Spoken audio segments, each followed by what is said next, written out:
Estamos. Hola, ¿cómo están? Buenas noches a todas y a todos. Ya estamos una vez más en una charla de café. Hoy para hablar de un tema que está como muy vigente, un tema muy importante que hemos visto que ha generado como expectativa entre las personas que nos han estado siguiendo tanto a la red Sin Odio como a nosotros acá en las charlas de café, y es el tema del discurso del odio y cómo combatirlo. Y a veces creo que hay bastante confusión respecto a qué es el discurso de odio, las expresiones de odio, todas estas pues discusiones que se dan en redes sociales, memes y demás, y que tendemos a decir, ay, pues eso es un discurso de odio, pero a lo mejor de una manera superficial, así lo categorizamos, sin que necesariamente sea lo que en sí, valga la redundancia, es el discurso de hoy. Y por eso en este día invité a Omar Ojeda y a Emanuel Méndez, que son de la red Sin Odio y que son unos especialistas de verdad, les va a encantar todo lo que les van a compartir en esta charla. Eh, y bueno, me gustaría que antes de que iniciáramos en sí a hablar de lo que es el discurso, las narrativas y las expresiones de odio, nos dieran una definición más, digamos, profunda, una definición muy padre que tiene Manuel, bueno, yo es al que he escuchado que la ha expuesto, sobre lo que es el odio. Perdone, sí, Emanuel. Hola, hola a todas y todos. Gracias de nuevo, Ruth, por tenernos en tu espacio. Nos da bastante gusto estar como la red Sin Gracias a Odio ustedes. hablando de estos temas y voy a tratar de ser lo más sucinto posible para que nos podamos poner a conversar a fondo sobre este tipo de situaciones. Antes de decir qué es el discurso de odio, me gustaría decir qué no es. Y justamente lo que no es discurso de odio tiene que ver muchas veces con expresiones aisladas, con visiones que no toman en cuenta una agenda política. Y por ello, en la red Sin Odio hemos trabajado desde hace bastantes meses con una tipología de 3 elementos: expresión, discurso y narrativa. Es de lo que vamos a tratar de destacar el día de hoy. Expresión es una cuestión sí agresiva, son frases, dichos, inclusive acciones que tienen una pretensión de enemistad, de agresividad, de violencia en contra de alguna persona, pero una persona en relación a un grupo social, no es nada más por ser una persona, sino esa persona como parte de un grupo. Pero algo bien importante de estas expresiones es que son a menudo aisladas y no pretenden un cambio social más allá de la emisión de la opinión. ¿Eso qué quiere decir? Que una expresión lo que busca es simplemente emitir un comentario, aunque sea muy prejuicioso, aunque sea con elementos fuera de lugar, agresivos, violentos, pero es muy importante para la red que se ubique esto, porque muchas veces la expresión se coloca ya como directamente como discurso de odio. Escuchamos que Omar o yo o tú misma, Ruth, publica algo en redes sociales, ya por cualquier cosa nos queremos alucinar, ¿no? Y justamente el tema de discursos, expresiones y narrativas de odio requiere una precisión, porque si no todas las frases que escuchemos allá afuera van a estar cargadísimas de un contenido ofensivo, que muchas veces es de esa forma, pero no un contenido ofensivo que redunda lo siguiente, que es ahí donde sí nos gusta ponernos como con mucha atención, que es el discurso de odio. ¿Ja? El discurso ya como tal es un contenido agresivo, perjudicial, antagónico hacia ciertos grupos sociales, pero algo bien interesante de esto es que también tiene una agenda política. ¿Y qué es esto de agenda política? Que no solamente es Emanuel hablando en contra de mujeres, hablando en contra de migrantes, de personas indígenas, de mujeres, etc., etc., etc., sino es yo, Emanuel, intento modificar algo, ya sea del Estado o algo de la sociedad en lo general. Ajá. Y a menudo ese algo es una agenda de derechos humanos, una causa, una movilización política o cualquier otro tipo de acción o movimiento que nos implique un cambio en los roles sociales. Hay necesidades diferenciadas, hay diferentes personas que nos encontramos. Finalmente, el elemento que nos parece mucho más interesante es el de narrativa social. Por narrativa social vamos a entender aquellos contenidos muchas veces no dichos abiertamente, pero que son el corazón de ese conflicto. La narrativa es todo aquel contenido material y simbólico que le da sustento al discurso de odio. Por ejemplo, si un discurso de odio es en contra de sexodivergencias, la narrativa seguramente tiene bastante de sexismo, tiene bastante de homofobia, de transmisandria, entre otro tipo de categorías que no vamos ahorita a puntualizar una por una, pero que sí es importante decir que esta narrativa es lo que le da muchas veces sustento a la expresión y al discurso. Y que sin esa narrativa, en la red sin odio nos preocuparíamos demasiado solamente por el mensaje, como esta policía del pensamiento de alguien dijo algo malo, regáñenlo. No, más bien desde la red pensamos que hay causas estructurales, que hay un manejo político de este odio y que este odio tiene que ser atendido.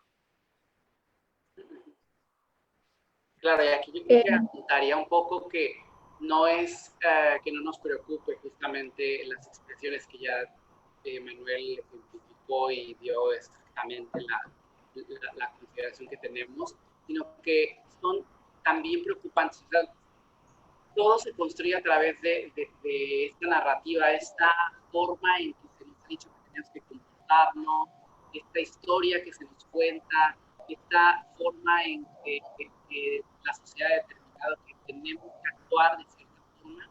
Y esto es todavía más preocupante, digamos, en términos muy coloniales, que de alguna forma el discurso, la expresión de odio. Un poquito lo que nosotros estamos tratando de mover. La atención es al discurso, pero hay que ver más allá de ese discurso, es decir, a qué está atendiendo, cómo podríamos combatirlo. De pronto no te escuchas muy bien, Omar. Ahí chécalo, porfa. Lo voy a ver. Sí, gracias. Bueno, una pregunta que se me viene a la mente es, ¿dónde surge, o sea, cuál sería como el antecedente histórico de la reflexión sobre los discursos de odio, sobre las expresiones de odio? Bueno, sabemos que, por ejemplo, en la Alemania nazi se construyó toda una narrativa para deshumanizar, para estigmatizar a ciertos grupos sociales, específicamente a los judíos, pero también a las personas homosexuales, a personas que eran gitanas, etcétera.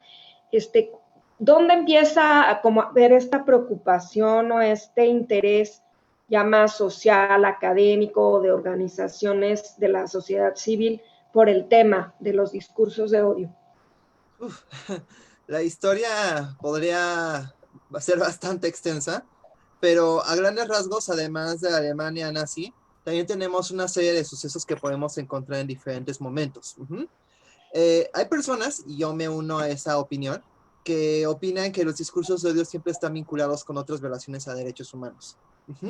Hay veces que personas que trabajan académica o socialmente el tema dicen, pues discurso de odio es mi tema, mi agenda, ¿no? Es lo que muchas veces decimos, como si cada quien llevara su agenda y solamente hablara de eso. Desde Red Sin Odio creemos que no es así. Más bien creemos que ese discurso de odio puede ser un elemento que acompaña a todo un conglomerado posible de violaciones a derechos y de crímenes de lesa humanidad. En específico, el genocidio como una práctica social de desaparición, de tortura, de eliminación de grupos sociales, entre otro tipo de situaciones. Entonces, además de la Alemania nazi, tenemos otros genocidios a lo largo del siglo XX, y tú si te metes a estudiar un poquito ese tipo de contenidos, vas a ver que en los Balcanes se utilizó mucho este discurso de odio, que Omar siempre explica de una manera muy amable, espero que ahorita lo podamos escuchar bien, la visión del nosotros y el tú, o el ustedes. Y a mí el que me parece que llama mucho la atención es justamente la cuestión del genocidio en Ruanda, donde el discurso de odio se fue vinculando no solamente del Estado hacia la sociedad, sino fue un discurso de odio generalizado en la sociedad, y justamente por eso ese genocidio tuvo un impacto tan social. No quiero decir que los otros no, pero este es un genocidio que abarca a grandes cantidades de la población, a grandes grupos, y que me parece que hoy en día tenemos que tomar mucho de vista este tipo de sucesos. porque insistimos, aunque es importante hablar de expresiones y de discursos, tenemos que ir a fondo hacia dónde está la narrativa de odio, porque si no, de otro modo vamos a seguir viendo las cosas como quién dice una cosa, cómo la dice, y nos vamos a preocupar muchísimo por la forma del mensaje y no tanto por el contenido y por las intenciones políticas de este mensaje, que es una de nuestras preocupaciones más vigentes. Claro, me escucho ahí, ¿verdad? Sí, mejor. Sí, es muy importante. A ver, Omar, si nos puedes profundizar en esto de, bueno, que yo también lo he estudiado en el tema de análisis crítico del discurso, la construcción de ideologías, la que siempre es observable es esta construcción de un ellos versus nosotros, esta división de unos frente a otros. No sé si nos puedes profundizar cómo opera esto dentro de los discursos de odio. Pues es que usualmente el discurso de odio usualmente el discurso de odio te va a decir que hay vamos a ponerlo como un protagonista o un grupo protagonista, un grupo que es el bueno, el que, como en una novela de Thalía, ¿no? Ella a la que todo le pasaba y que era bien buena, bien pura, y estaba el otro lado que era la malvada y que era la que le hacía toda la vida imposible. Los discursos de odio operan así. Casi siempre nos están diciendo que hay algo que nosotros hacemos bien frente a algo que alguien nos está haciendo o está causando un mal. Entonces, por ejemplo, el discurso de vuelvan a sus países, hacia los migrantes, pues lo que está diciendo es, nosotros teníamos una vida muy próspera en este país, ¿no? Nosotros nos iba bien en nuestro país, teníamos trabajo, la economía funcionaba y demás, pero de un día para otro hay crisis.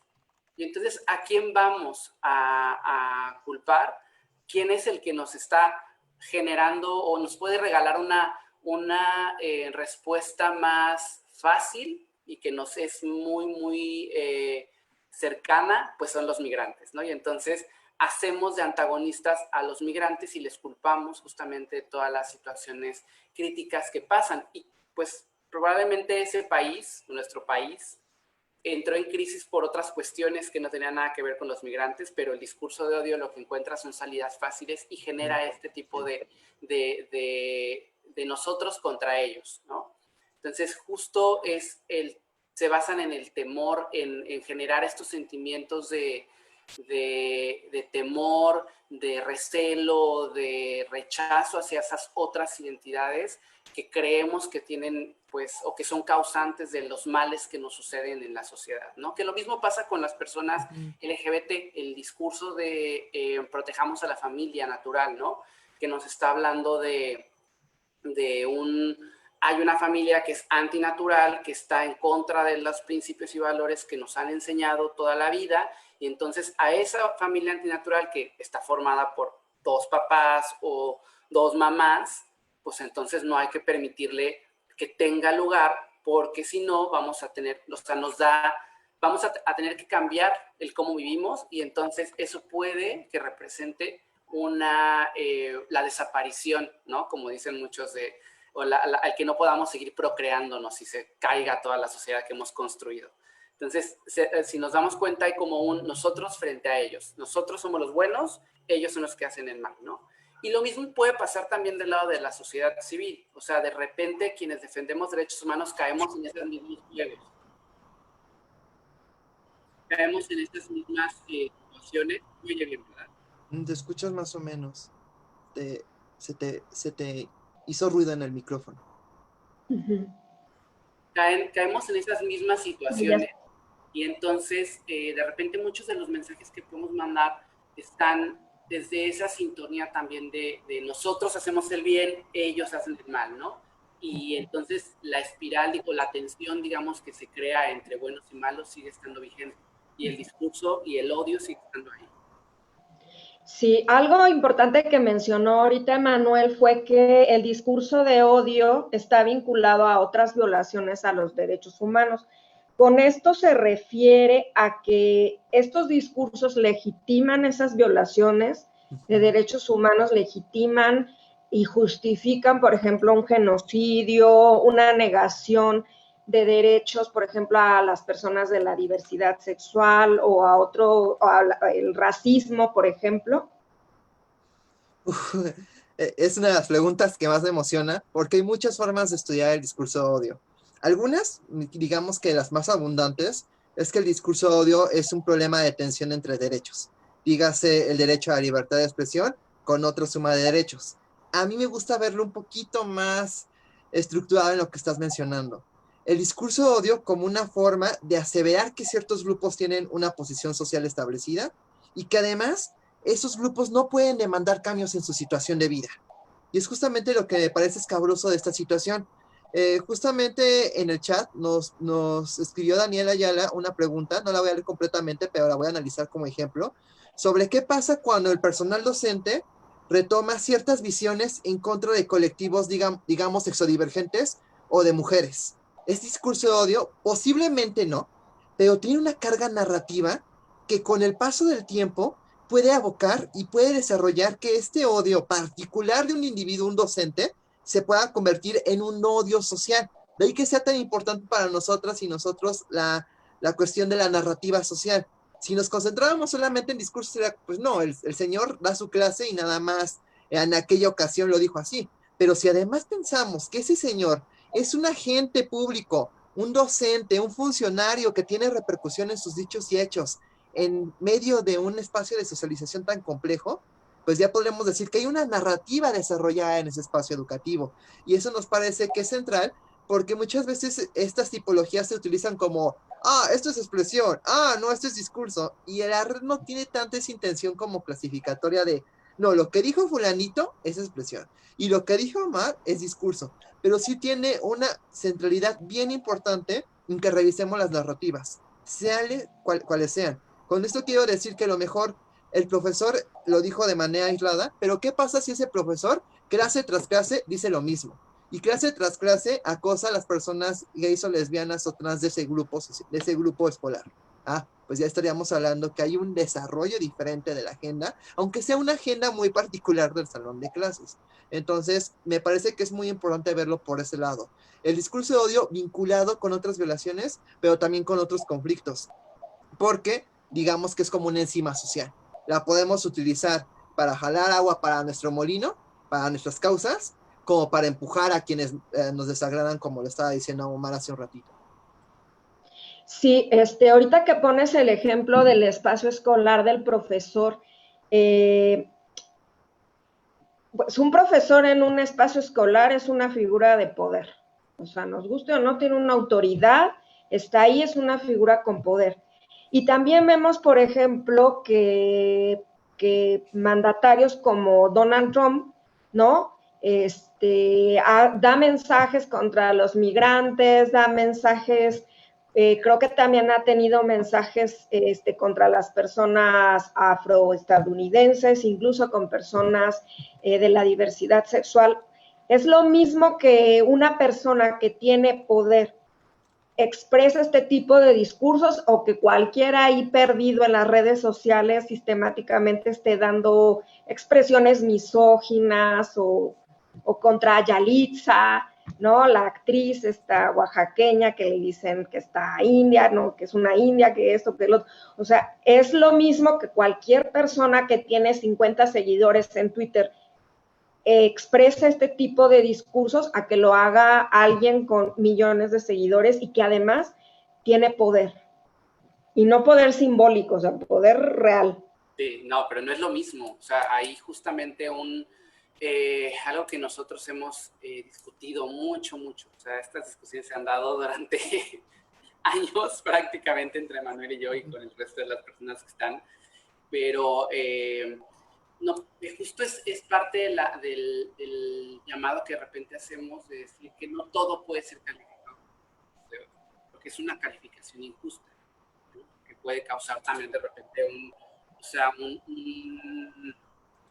la carga que tienes tan simbólica y tan fuerte que te puede llevar a ya no querer como hablar ni participar ni nada, ¿no?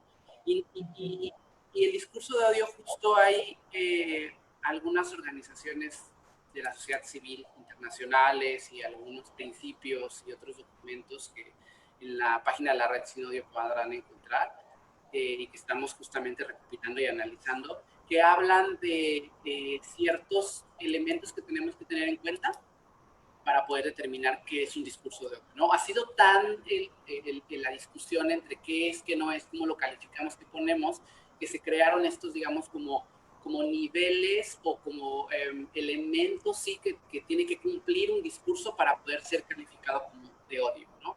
Y uno de ellos justo es el estatus del emisor, el estatus de quien lo pone, digamos, en la arena pública, ¿no?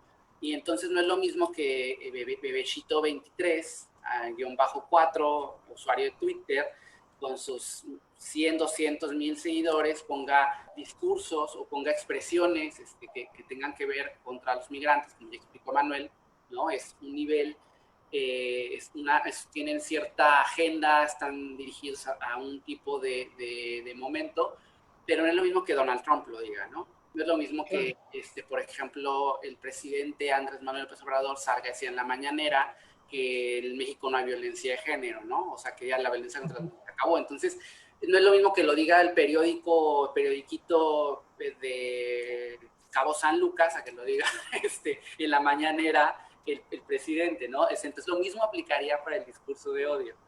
Y también hay que entender que esos discursos se insertan en un contexto en específico, qué contenido tienen, cuál es la agenda que esta persona ha manejado usualmente y para qué le sirve este discurso. O sea, hay varios elementos que tenemos que tomar en cuenta, pero sí, no podríamos decir que es lo mismo, porque entonces hablar y decir que todo es discurso de odio, lo único que genera es un mal uso del término, el que hagamos, jalemos y estiremos la liga entre la violencia o, por ejemplo, el asesinato de una mujer trans y el dicho de un obispo. O sea, jalamos la liga y decimos, es que A llevó a B. Y entonces no hay una relación necesariamente directa y causal. También eso es lo que hace que decir que todo es discurso de odio, pongamos la atención ahí y pues no es lo más correcto. Y la tercera es que pues hace que la gente como que ya no quiera participar de las ideas y de la cuestión del debate público, ¿sabes? O sea, entonces, y es lo que pasa un poquito con la cultura de la cancelación ahorita, ¿no? Que es como de, híjole, ya todo es cancelable, entonces mejor ya no digo nada.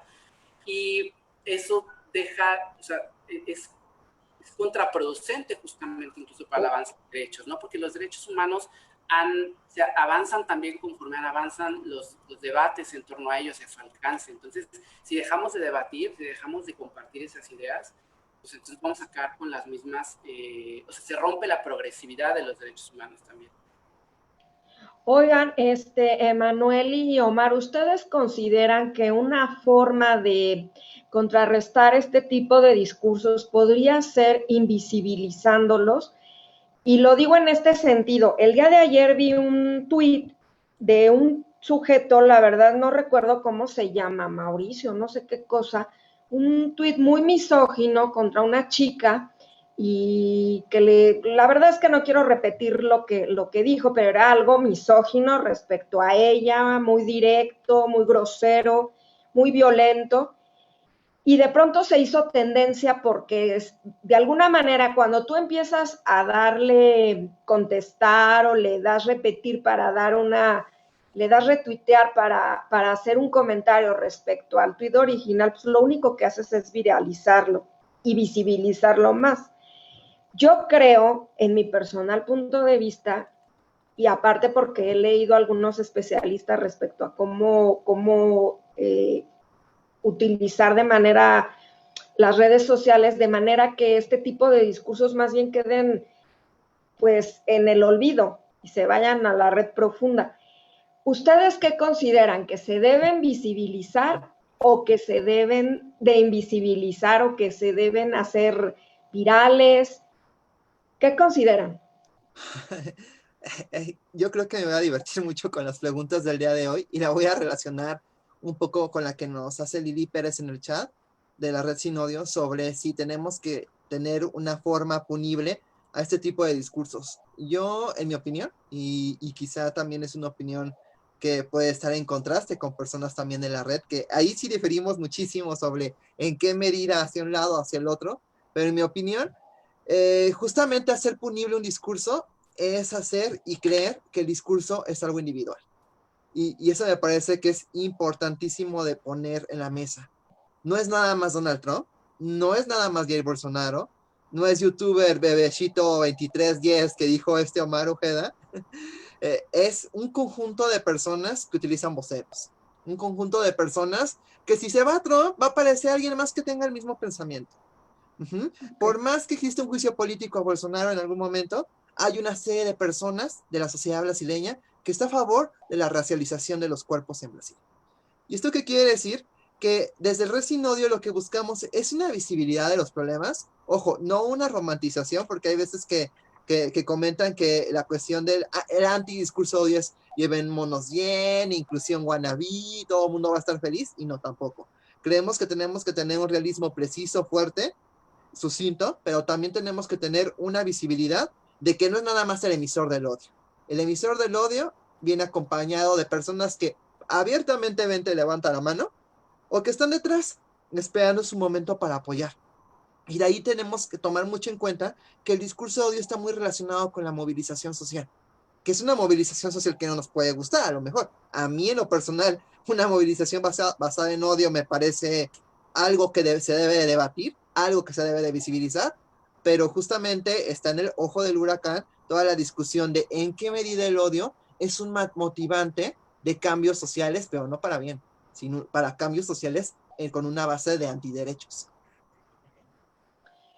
Tenemos una pregunta acá en el chat de charlas de café y que se relaciona pues con esto que mencionas de alguna manera, que dice, ¿cómo luchar ante un discurso de odio? ¿Podrías repetirla? No me quedó muy claro. ¿Cómo luchar? ¿Cómo luchar ante un discurso de odio? Uy, no, pues. La pregunta del millón. La pregunta del millón. Y creo que es lo que todo el tiempo estamos pensando como sociedad civil, ¿no? Como de cómo le hacemos frente a esto. Y es una de las... es la propuesta central, digamos, lo de la red sin odio, ¿no?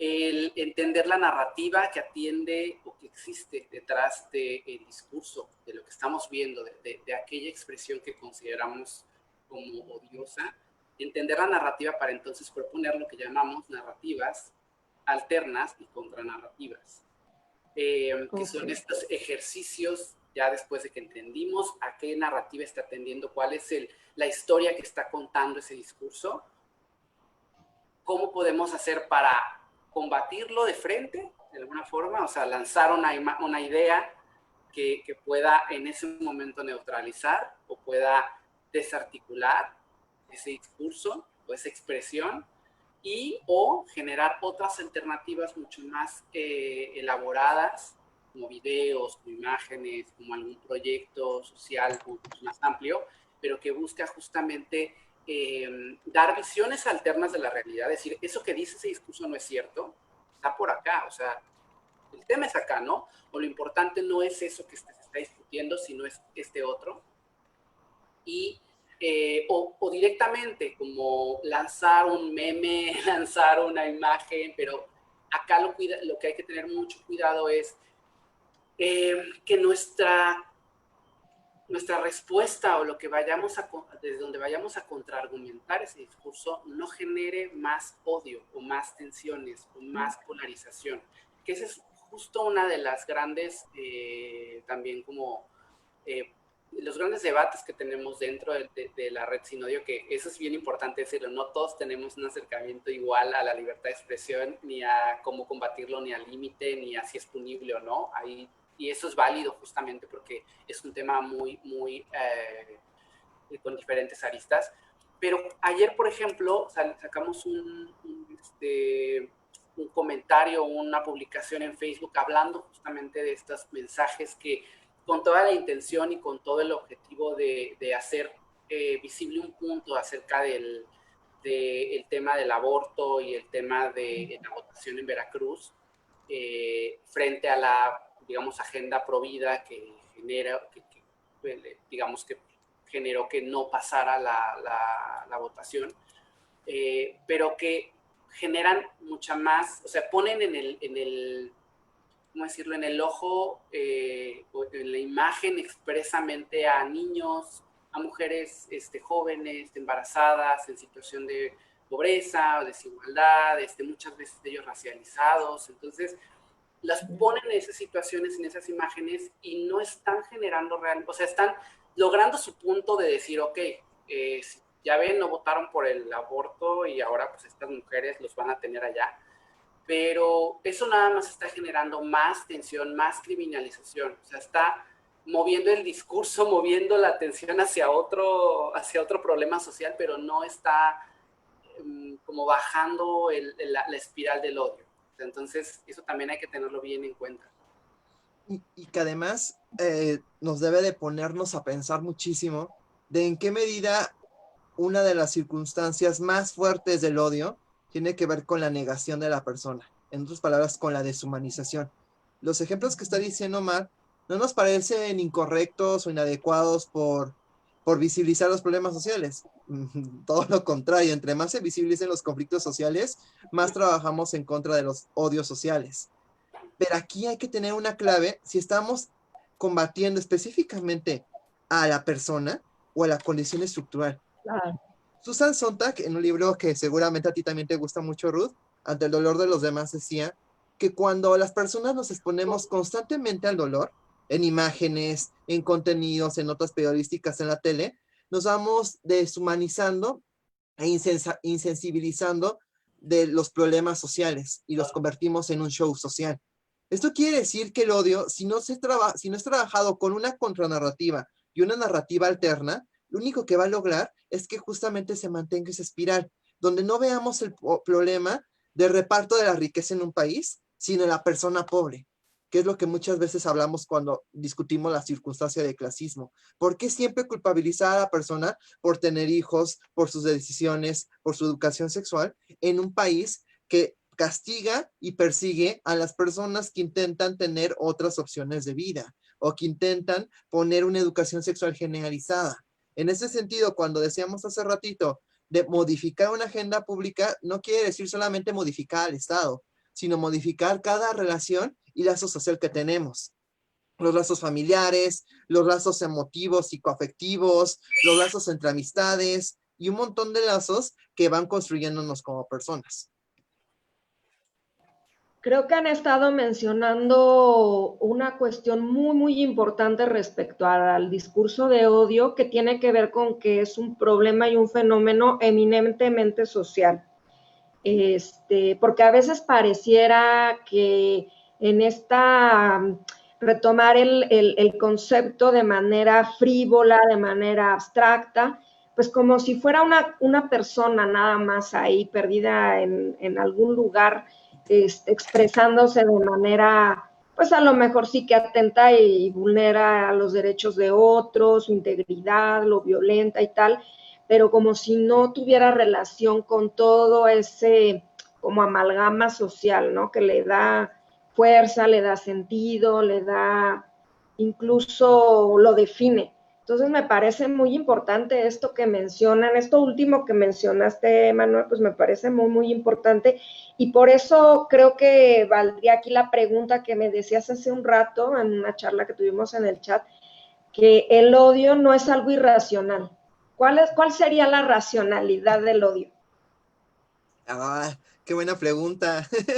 Justamente también cuando leemos investigaciones, estudios, opiniones, está la típica frase de, ay, no, la gente que odia es terrible y la gente que odia es irracional, ¿no? Y más bien desde la Red Sin Odio creemos que el odio tiene una función social tan establecida para grupos antiderechos, para grupos radicales, inclusive para personas que defendemos derechos, pero caemos en las provocaciones sociales de estos grupos, que vamos generando una forma de racionalidad utilitaria o racionalidad pragmática, o en términos llanos y tanto algo académico, en un impacto social a partir de lo que creemos y hacemos. Entonces la racionalidad o irracionalidad no solamente viene de una cuestión de, ay, esto es antidemocrático, no, sino justamente es alguien que está buscando lograr algo, ganar en el conflicto a partir de su posición, a pesar de que lo que dice y hace sabe que va a antagonizar socialmente con un montón de grupos sociales.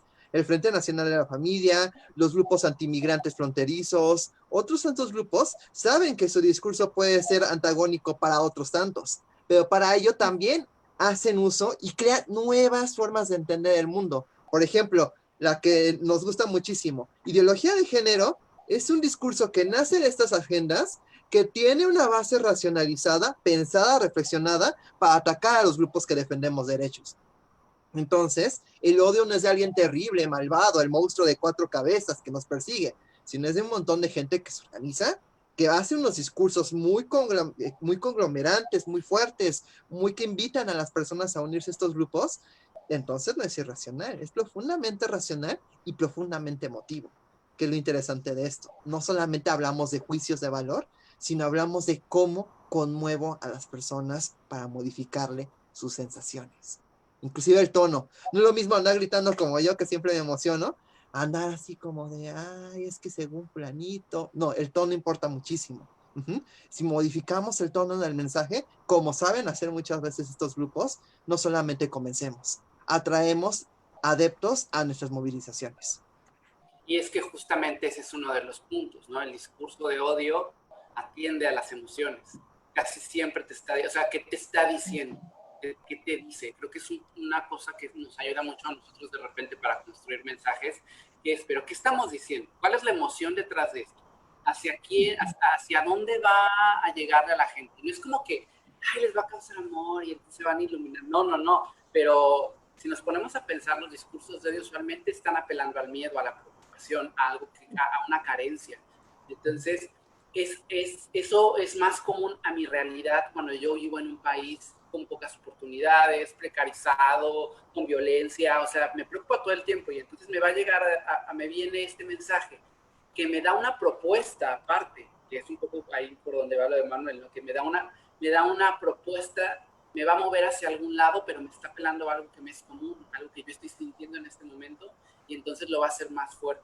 Entonces los discursos de odio, o el discurso de odio es una forma también de llegar emocionalmente. Y la propuesta también de combatirlo es evidenciar que hay otras formas de crear contenidos desde otros sentimientos, ¿no? Esperanza, emancipación, o sea, eso te da.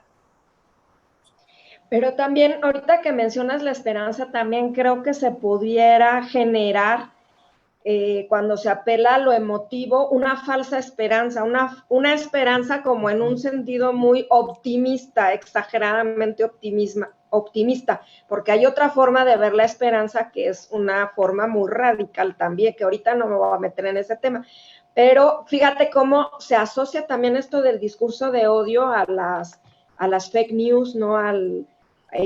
Donde también en las noticias falsas apelan demasiado también pues a las emociones. Mira, tenemos unos comentarios acá en el chat de charlas de café. Ahorita no sé si ustedes allá en la red Sin Odio tienen para que los chequen. Bueno, Miranda Rojano dice que creo que la mejor manera es como lo dijo la señorita, no sé su nombre, no llegué a tiempo, pues no sé si se refiere a mí, soy Ruth. Básicamente es no seguir dándole importancia, no compartirlo, no fomentar más debate o discusión respecto a esas cosas. Arturo Lechuga Lozano dice, los difusores de discurso de odio se escudan en la libertad, entre comillas, de expresión. ¿Se debe ignorar el discurso de odio o se debe visibilizar para señalar a qué o a quiénes señala para ser odiados? Pues creo que ya lo abordamos un poquito hace rato, ¿no? Como debe de Manuel lo precisa. A mí lo que me da la impresión de repente es que queremos guardar todas estas expresiones en una cajita. El micro. Ay. ¿Ya se escucha ahí? Ajá, como que de momento se corta. Sí. Lo que preocupa un poco es que quisiéramos guardar estos discursos como en una cajita y mandarla al fondo del mar, ¿no? Así como que, ay, no están y no los escuches, no los compartas, Claro, pero entonces creamos como una especie de burbuja, ¿no? Nosotros en nuestras redes sociales, cuando decimos, en este momento voy a eliminar todo aquel que no comparta mis ideas de derechos humanos, o sea, TERF, ¿no? Por así decirlo, pues hago una limpia, ¿no? Pero entonces yo genero mi propia burbuja. Y entonces, allá afuera de esa burbuja hay otras 20 están llenas justamente de este tipo de discursos, de discusiones. Y entonces, ¿cómo vas a combatir algo que no conoces? ¿Cómo vas a combatir algo que no entiendes? Que no sabes cómo se está organizando y cómo se está construyendo. Entonces, no es que les demos más pista para que puedan ser más visibles, porque son visibles. Los discursos de odio tienen la capacidad de ser más visibles que ninguno, que nos llegan emocionalmente y nos mueven, ¿no? Pero lo que podríamos hacer es darle más pista a esos otros discursos, esas otras ideas que están de colectivos, de esas otras propuestas alternas, realidades, e igualarlas. Es un poco lo que también podríamos pensar que tendría que ser lo que hace el Estado, ¿no? O estas propuestas cuando de repente en las universidades dicen, no, es que vamos a ir a que cancelen como la conferencia profundidad. Ok, pero ¿por qué no mejor le exige a la universidad que genere por cada evento COVID 2 eventos que hablen sobre diversidad sexual, 2 eventos que hablen sobre aborto? O sea, si tú vas a darle espacio a este discurso, dame espacio a mí en este otro discurso, que es más incluyente. Y entonces ahí haces como una igualación. Eso es algo que podría a lo mejor ser bastante útil. Manuel y Omar, ¿qué es la Red Sin Odio? ¿Qué es el trabajo que están haciendo? ¿Cómo surge esta red? ¿Cuáles son sus objetivos? Bueno, me gustaría que Omar explicara un poquito eso, pero me gustaría agregar algo antes de lo que iba Sí. mencionando. En los últimos meses, con todas las polarizaciones que han habido, al menos en México, se ha hecho una narrativa muy famosa, que esta no es una lucha entre unos y otros, sino es una lucha de los buenos contra los malos, ¿no? Y esta es una narrativa hiper perjudicial, porque ¿quién dice que tú estés del lado de los buenos? ¿Y quién te hace creer que eso que está antagonizado a ti son los malos? En ese sentido... O la narrativa del lado correcto de la historia, ¿no? También. Sí, sí, sí, y que es importantísimo de cuidarnos de caer en ese tipo de enfoques y de ese tipo de visiones, porque lo único que estamos abondando es a vernos al ombligo a nosotras y a nosotros mismos, como, sí, yo soy bueno y yo me la creo y me hago mi historia de... Walter Benjamin, perdón que te interrumpa, dice Walter Benjamin que el lado correcto de la historia es el de los oprimidos. Esa es la postura, al menos que yo comparto también. Creo que hay que mencionarlo. O sea, no es que uno se asuma bueno, es más, él dice, la emancipación no será para toda la humanidad, la emancipación es para los oprimidos. Y bueno, es una reflexión, ya habrá tiempo de discutir a Benjamin. Sí, y a darle ahorita un poco de paso a que Omar nos cuente un poquito cómo funciona y qué es la red, me gustaría también hablar un poquito de lo que acabas de decir. En la red pensamos que no solamente es blancos contra negros, sino es una serie de conflictividades y de grupos y de personas que nos vamos posicionando en una gama. Ajá. Por eso insisto tanto que no es de nosotros contra ellos, sino en esta gama hay una gran escala gris. Y respondiendo un poquito a las preguntas que también habían hecho en charlas de café, tiene que ver con esto. Hay veces que cuando vemos algo de odio o algo que nos prende un montón en redes sociales o en vivo, nos ponemos a combatir y nos ponemos a debatir, inclusive a deshumanizar a la otra gente.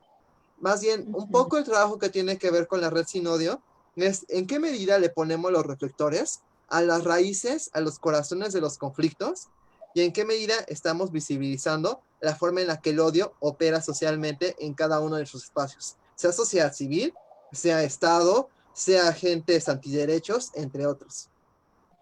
Ok. Omar, no sé si quieras explicarnos, platicarnos un poquito más en sí ya de la red. Sí. Pues, ¿qué hace Red Sin Odio? ¿Quiénes somos?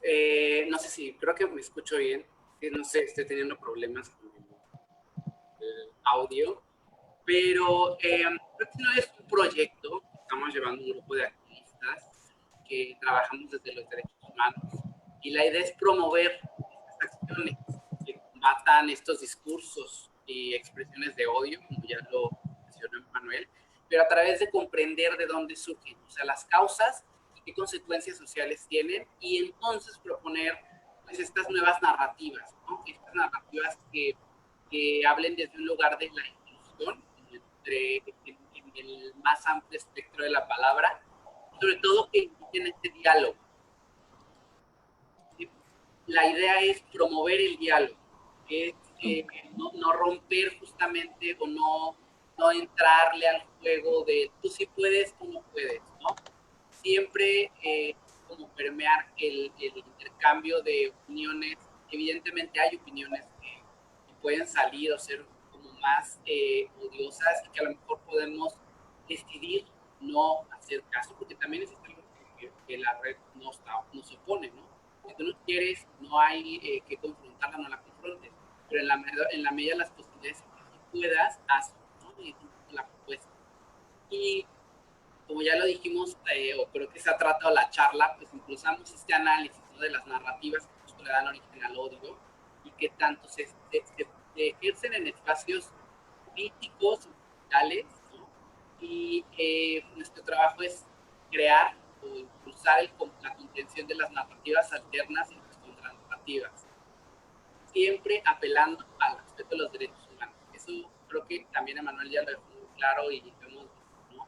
Es asumirnos que también somos parte de esta espiral de tensiones y de esta espiral de violencia y de odio, y cómo podemos desde ese lugar de defensa a veces que a veces generamos esta tensión, romperla. Y bueno, nuestro proyecto es más educativo, es una cuestión de difundir información, generar intervenciones con diferentes actores y organizaciones, sobre todo para pues, socializar esto que hemos aprendido a hacer de narrativas. Básicamente.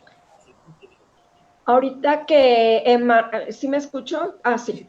Ahorita que Manuel mencionó lo de la polarización y tal, esta semana Lorenzo Meyer escribió un artículo que tituló El odio como variable política, pero más que adentrarme en sí me llamó la atención el título en sí. O sea, que el odio ya está como parte del análisis quizá, ¿no? De la práctica, de la política como praxis. Y en este sentido, yo quisiera preguntar qué función tendría lo político para construir contranarrativas, entendiendo la política como el arte de la negociación. Si el odio ya está como una variable de la política sirve para contrarrestar el odio. Justamente también es una de las posturas que tenemos en la red. Muchas veces se considera que la discusión ante el odio es un trabajo de amor y paz, entendido como la vieja cultura de paz de decir a la gente que hablen bonito, decir a la gente que se porten bien, decir a la gente que sean buena onda, y para nada. Lo que buscamos en la red es poner temas densos sobre la mesa, ponernos a discutir sobre esos temas, inclusive sacar elementos contranarrativos, educativos, infográficos, etc., que puedan mantener la discusión pública sobre esto. Y lo que buscamos como red política, porque somos una red política finalmente de activistas, alianzas, visiones de la realidad, es que más personas se comprometan a revisar sus propias posiciones ante el mundo, sus posiciones ante las demás personas, y cómo generan su activismo en derechos humanos o sus formas de ver el mundo en términos de antiderechos. ¿Qué quiere decir esto en términos llanos? La política como una construcción de lo cotidiano. Lo que nos interesa muchísimo es que las personas aprendamos a ver qué tipo de cosas consumimos, qué tipo de noticias creemos, quiénes son las personas que escuchamos en los medios y por qué las escuchamos y siempre aspiramos a tener un reflejo allá arriba de nuestras posiciones políticas. Ajá. Red Sin Odio es un proyecto social que busca justamente crear que las personas se posicionen desde su lugar de políticamente desde diferentes linderos. Y eso implica que el profesor o profesora se pregunte si en su currículo académico solamente tiene hombres, vatos en toda la materia. Eso también implica que las personas que hacemos activismo nos preguntemos, y si no estamos creando una narrativa de ustedes contra nosotros de 24 horas, 7 días a la semana, y eso implica que muchísimas personas que no hacemos de activismo ni estamos frente a grupos educativos, pero sí tenemos redes sociales, nos pongamos a pensar un montón sobre la medida en la que estamos conectando o desconectando a las personas de sus visiones, porque ahí concuerdo totalmente con Omar. Si solamente queremos en nuestros espacios cercanos hablar con las personas que opinan igual que nosotros, ¿qué nos haría diferentes con los grupos de antiderechos? ¿Qué es lo que quieren hacer? Mantener una visión del mundo rodeándose solamente de sus valores familiares, religiosos o de otro tipo. Ok. Pues yo no sé si ustedes en Red Sin Odio tengan algunos comentarios o preguntas. Acá en Charlas de Café ya no hay. Por acá ¿No? no hay tampoco. ¿Tampoco? Pero igual voy a aprovechar para dar nuestras formas de comunicarnos, ¿no? Tenemos Sí, cualquier claro. información que necesiten o cualquier duda o invitación o ahí pregunta, podemos seguir discutiéndolo y lo pueden hacer llegar directamente al Facebook, al Messenger de Facebook de Red Sin Odio, o nos pueden escribir a info@redsinodio.org y ahí pues con todo gusto les podemos dar seguimiento. Sí, también están en Twitter, ¿no?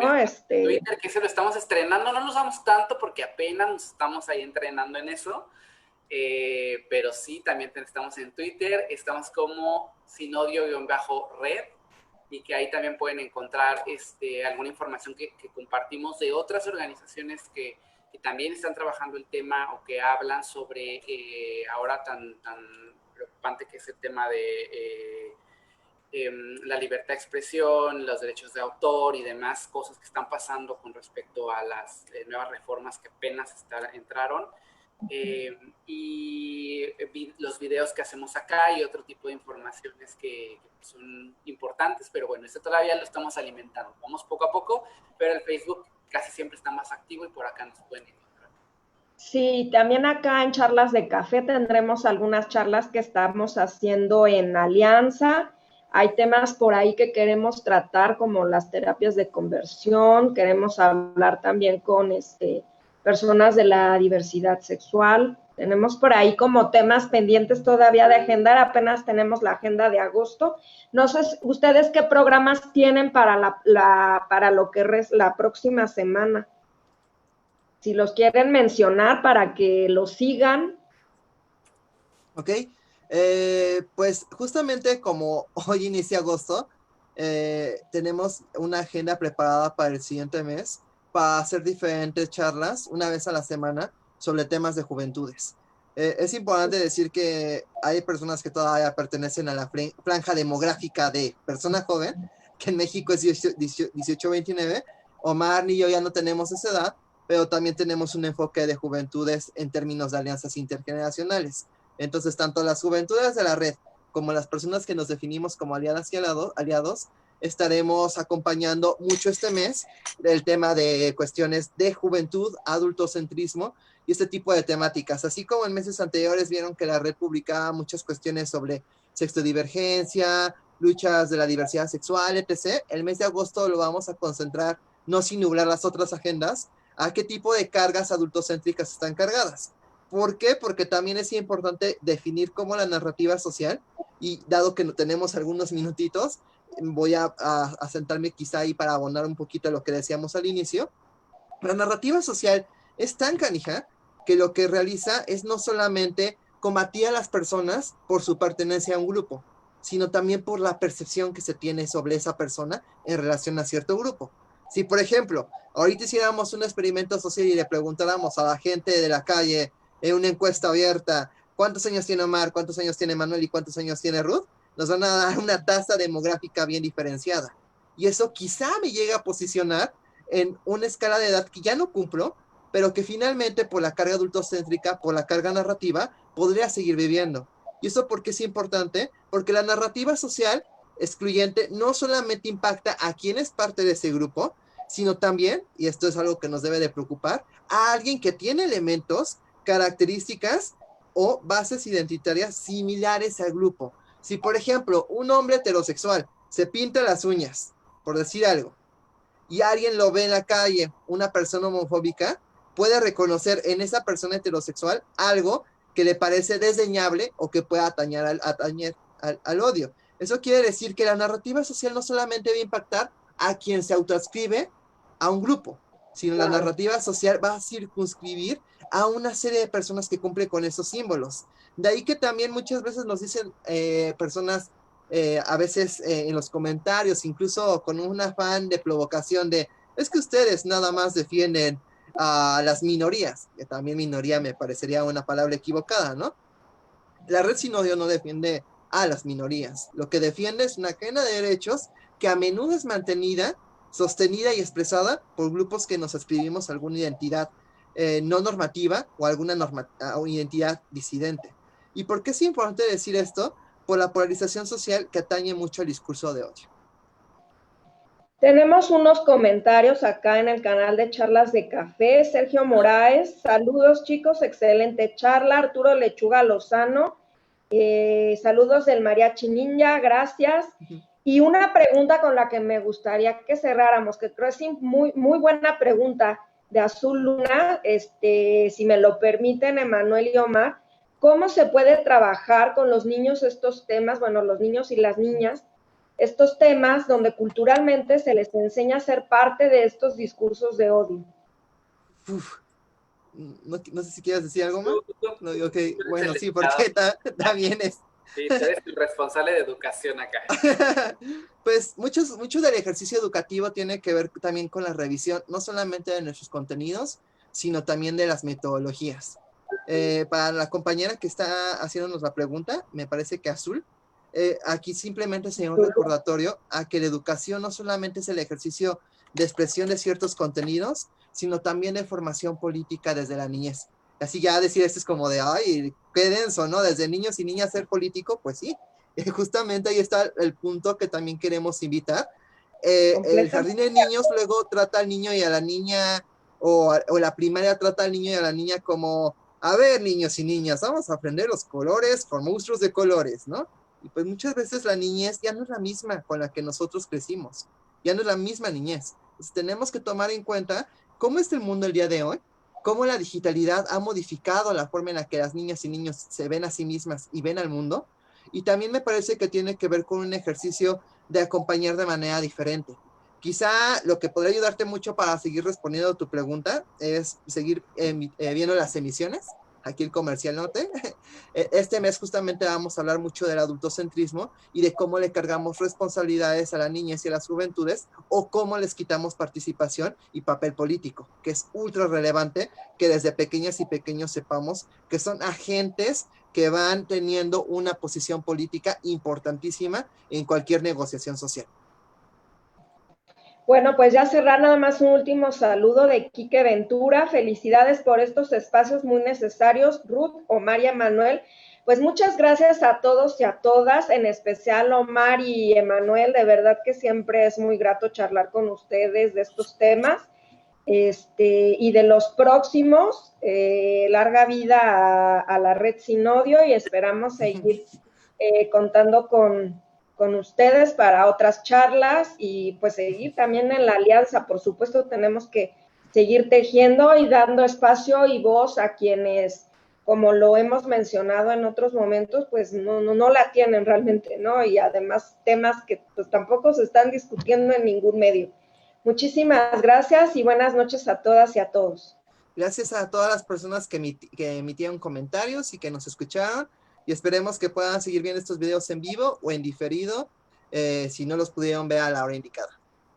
Gracias, bye.